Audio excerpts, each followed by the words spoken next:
বিশ্ব নবী রাহমাতাল লিল আলামিনের জানাজা হয় নাই, তবে একটা জিনিস হয়েছে আপনাদেরকে বলে যায়, কয়দিন পর্যন্ত দাফন হয় নাই? জোরে বলেন কয়দিন?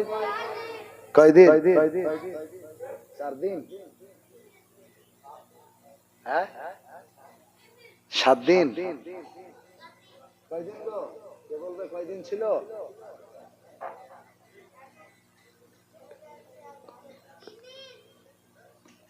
আমার মুসলমান দরদিরা, আমার বিশ্ব নবী রাহমাতাল লিল আলামিন ইন্তেকালের পরে 3 দিন দাফন হয় নাই। এই 3 দিন যখন দাফন হয় নাই, এই 3 দিনে আমার বিশ্ব নবীর লাশ মুবারক, শরীর মুবারক খানা একটা রুমের মধ্যে ছিল গো।